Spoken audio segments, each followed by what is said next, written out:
చెబుతున్నాడు. కాలాత్మకుడగు ఇంద్రుని మహా వైభవమును మహాత్మ్యమును చూడండి.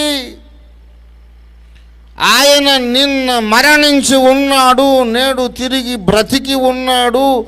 ఆయన మహాత్మ్యమును చూడండి అన్నాడు. దేవతలు అనబడిన వారు ఎన్ని కోట్ల మంది అయినా ఉంటే ఉండవచ్చు. మరణించి మరలా సజీవుడై ఉన్నవాణ్ణి చూడండి అన్నది వేదం.